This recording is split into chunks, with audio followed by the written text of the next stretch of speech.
The lockers throughout our halls had to be removed from their base due to water damage. They were thoroughly cleaned and will be reinstalled on a new base. They will be attached at the top, right into the ceiling, and that requires the space above the lockers to be filled in. The cardboard boxes seen against the lockers will be used to dispose of the old floor tiles. Our schedule calls for new floors to be installed and painting to begin in mid-April. Everything in the school has already been treated to prevent the growth of mold.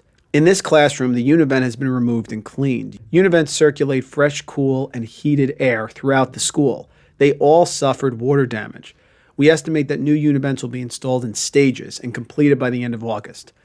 Contractors are already doing the prep work necessary to get them working quickly after installation.